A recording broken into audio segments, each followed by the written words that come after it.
Magandang buhay mga chinggo. So ngayong araw nga is maulan. Yan, maulan. At ang lamig-lamig pa sobra. Hindi 12 degrees Celsius yata yung nakita ko kanina sa cellphone kaya ayan.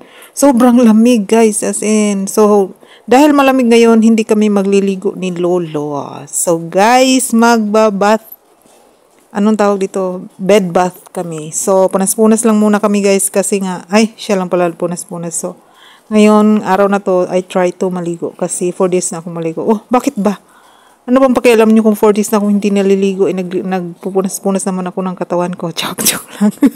So guys, ayan na nga, sobrang lamig at maulan pa dito sa amin ngayon, dito sa Nanto. Ayan na nga guys, prepare ko na si Lolo. Katapos ko lang ng perennial care sa kanya, kaya nilagyan ko na siya ng diaper. So ilalim nga niyan guys, lagyan natin ng towel para hindi mabasa yung bed covers niya. Bed sheet niya kasi ayoko nang magpalit muna kasi sabi nga magtipid ng sabon. So, mabilis naman akong kausap. So, magtipid tayo ng sabon.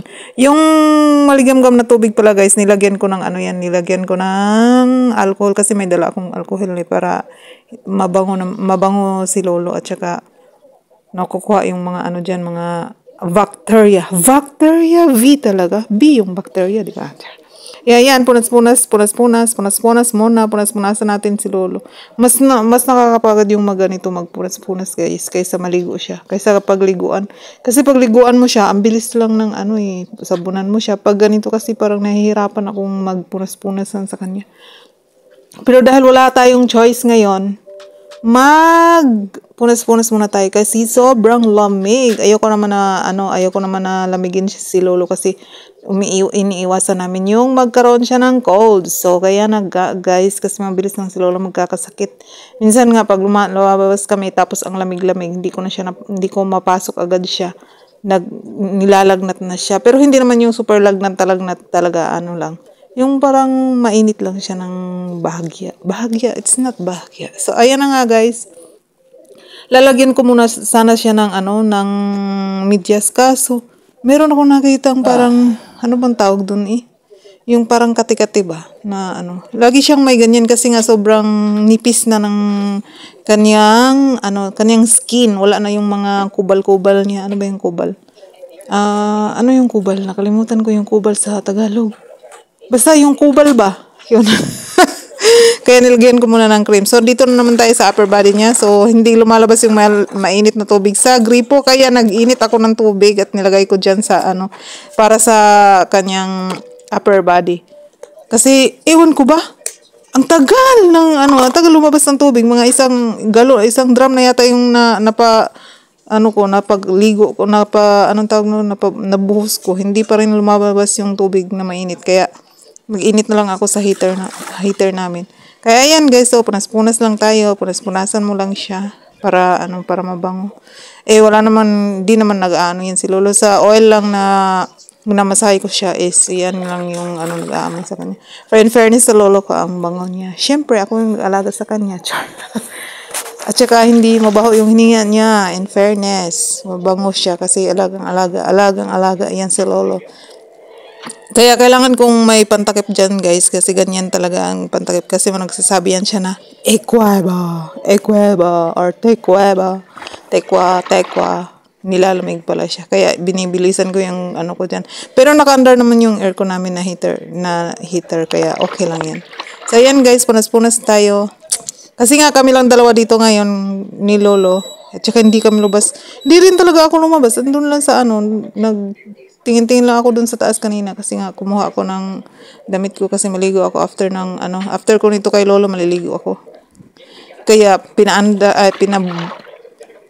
ko na yung gripo doon na habang nagbuhos-buhos siya ng ilang tubig na yun. 2 drum na yata yung na-osik ba.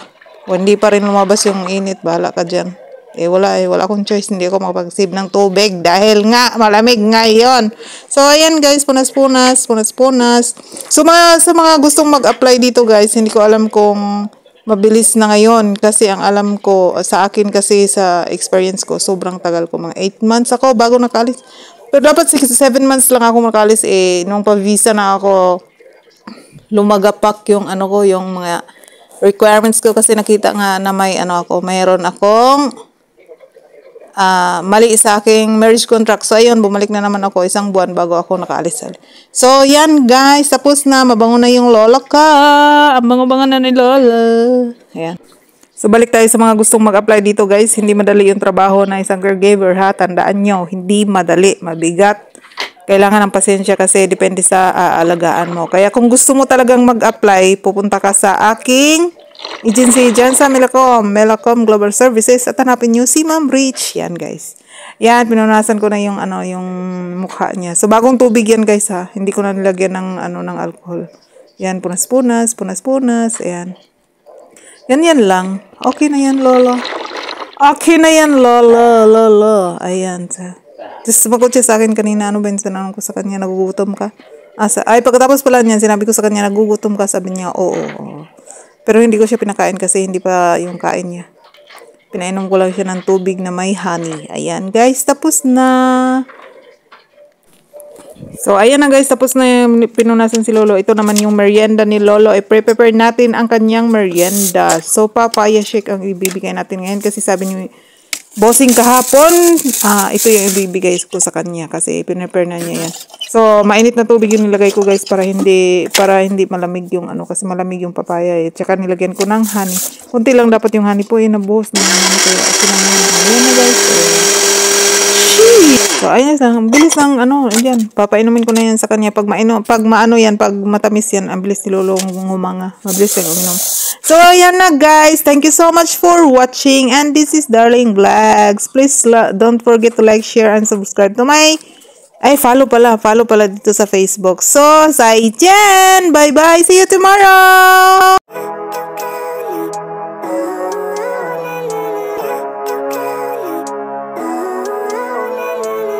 Living life, every day, late at night, not okay.